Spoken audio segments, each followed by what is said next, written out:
अजित पवार यांचं निधन हे अपघातामुळे झालं असं शरद पवार यांनी म्हटलेलं असतानाही आमदार रोहित पवार मात्र हा विमान अपघात म्हणजे घातपात असू शकतो असा संशय व्यक्त करतायत. याच प्रकरणी शिवसेना ठाकरे गटाच्या उपनेत्या सुषमा अंधारे यांनी रोहित पवार यांना बेधडक प्रश्न विचारले. तर रोहित पवार यांनीही त्यांची भूमिका स्पष्ट केली आहे.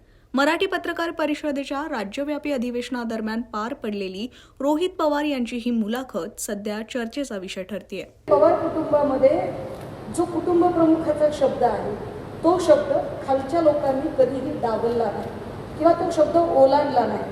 अगदी दादांनी सुद्धा कधी मोठ्या साहेबांना क्रॉस केलं नाही.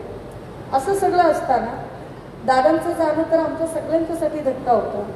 पण दादा गेल्यावर अवघ्या 24 तासाच्या आत आदरणीय पवार साहेब असं म्हणाले की कुणीतरी याच्यामध्ये घातपाताची शक्यता वर्तवत आहे. कलकत्त्यावरून एक बातमी येते.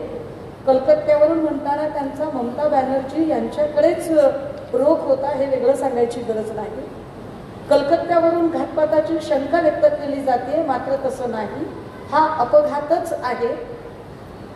एकदा पवार साहेबांनी बोललो म्हणजे बोललो पत्थर की लकीर.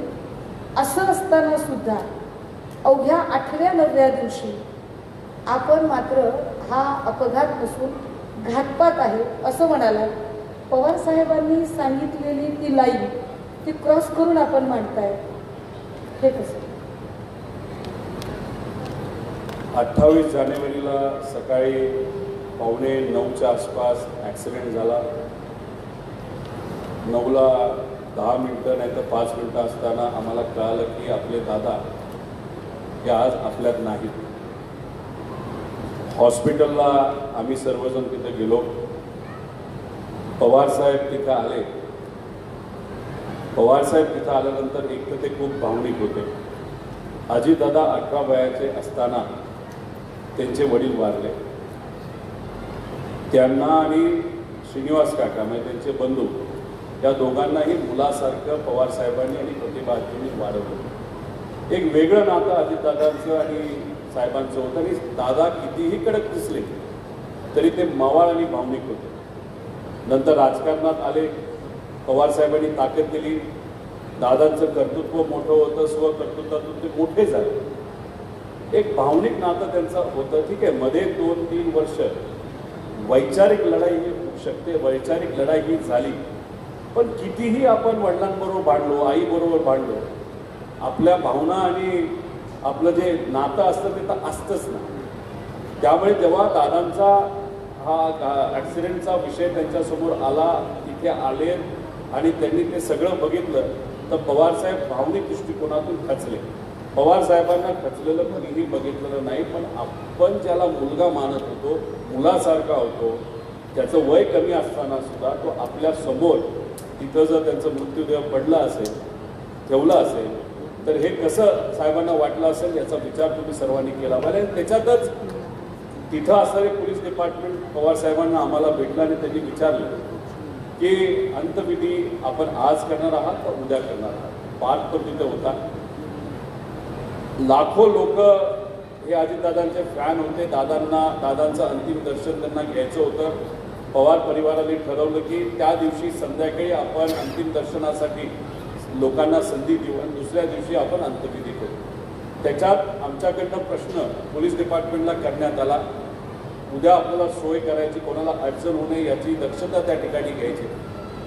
अंदाजे किती लोक उद्या येतील त्यांनी सांगितलं 16 ते 17 लाख लोक उद्या अंत्यविधीला येऊ शकतात. त्यांनी अजून हेही सांगितलं की सोशल मीडियावर वेगळ्या प्रकारची चर्चा आहे.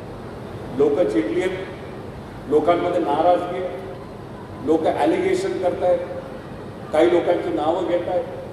याच्यात जर उद्या कुठं काय झालं तर एक वेगळी परिस्थिती निर्माण होऊ शकते याचा अंदाज आदरणीय पवारसाहेबांना आला.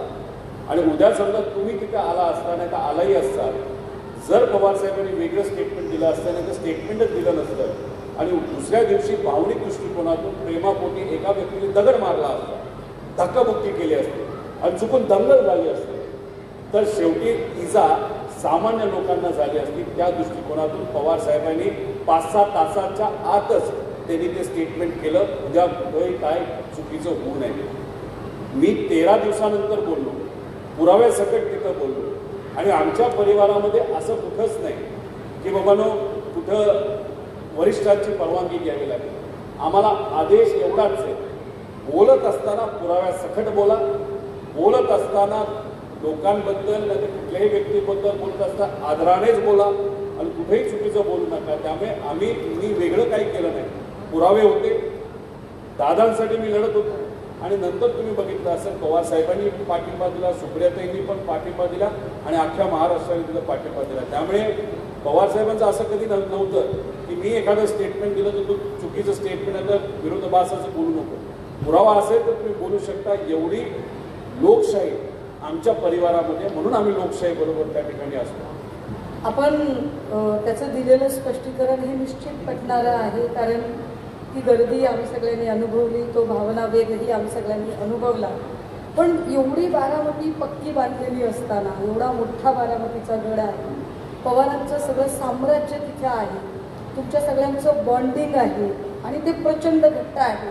असं असतानाही अशी काय गोष्ट घडते की रोहित पवारांना बारामती, पुणे सगळं सोडून कर्जत जामखेडचा मतदारसंघ निवडावा लागतो? हे काय राम शिंदेंशी तुमचं एवढं काय आहे की तुम्हाला इकडे यावं लागलं? का बरं तुम्ही इथे कर्जत जामखेड? पुणे जिल्ह्यामध्ये सुप्रियाताई खासदार होत्या, दादा आमदार होते, सत्तेत असताना पालकमंत्री होते. माझी सुरुवात राजकारणाची जिल्हा परिषद सदस्य म्हणून झाली. घराणेशाही हा विषय असतो, चर्चेत येतो. माझ्या बाबतीत सुद्धा तो चर्चेत आला नाही तर येणार होता याचा अंदाज त्या ठिकाणी मला माहीत होता. त्यामुळे डायरेक्ट आमदारकी खासदारकी लढण्यापेक्षा जिल्हा परिषदपासून सुरुवात व्हावी अशी माझी इच्छा होती. आणि त्याच्याचबरोबर आमदारकीचा पण मतदारसंघ निवडत असताना सोपा न घेता तो जर अवघड असेल आणि तिथं करण्यासारखं खूप असेल तर मग उद्या जाऊन आपण काय करू शकतो हे सिद्ध करू शकतो. त्यामुळे कर्जत जामखेडमध्ये अनेक अडचणी होत्या. तिथं साधा हॉस्पिटल सुद्धा नीट नव्हतं, तिथं प्रशासकीय बिल्डिंग खराब होत्या, तिथं पिण्याच्या पाण्याचे प्रश्न होते, शिक्षणाचे प्रश्न होते, बरेच काय होते. म्हणून अवघड मतदारसंघ निवडायचा म्हणून तो त्या ठिकाणी निवडला. राम शिंदेच्या विरोधात काय मी होतो असं नव्हतं, पण तिथे जाऊन निवडणूक लढणं, ती जिंकणं यात मला श्रेय जात नाही. पण तिथे असणाऱ्या सामान्य लोकांनी मताच्या माध्यमातून माझा विश्वास ठेवून मला आशीर्वाद दिला हे महत्त्वाचे. पण सातत्याने 2 टर्म मी तिथं प्रतिनिधित्व करत आहे. त्यामुळे तिथं जे काय जमलं ते करण्याचा प्रामाणिकपणे, म्हणजे सोपा मार्ग नाही घेतला, मी थोडा अवघड मार्ग घेतला. कर्जत जामखेडमधला झालेला जो बदल आहे तो आम्ही बघतोय. विशेषतः आता जो नवा नगर आणि जामखेडला होणारा जो एक चांगला मार्ग तयार झाला आहे तोही बघतोय आम्ही. मधले अंतर्गत रस्ते बघतोय, बराचसा बदल आता होतोय, ही चांगली गोष्ट आहे. असं असताना सुद्धा दुसऱ्यांदा निवडणूक लढवताना मात्र विजय खूप जिकिरीचा होतोय असं वातावरण झालं होतं. आणि तरी सुद्धा तुम्ही जिंकलात याचं श्रेय कुणाला? कारण आता आपण जिथे बोलत आहोत इथून जवळच निलंगा आहे आणि निलंग्यामध्ये पाशा पटेलांची आता बऱ्यापैकी साम्राज्य उभं राहतंय. पाशा पटेलांची एक सभा तुमच्या मतदारसंघात झाली होती. इथे पाशा पटेलांचे खूप सारे लोक असतील. कोणाला श्रेय असेल पाशा पटेलांच्या सभेला, राम शिंदेच्या प्रभावहीन प्रचाराला, कंटाळलेली भाजपाला कंटाळलेले लोक, की रोहित पवारांचं कर्तृत्व? काय नेमकं काय आहे त्याच्यात? श्रेय मलाही जात नाही, कोणालाही जात नाही. तिथं असताना जनतेला हे श्रेय त्या ठिकाणी जातं. खरं तर आपण बघितलं नाही तर आमचा अंदाज जो होता तो खूप मोठा होता.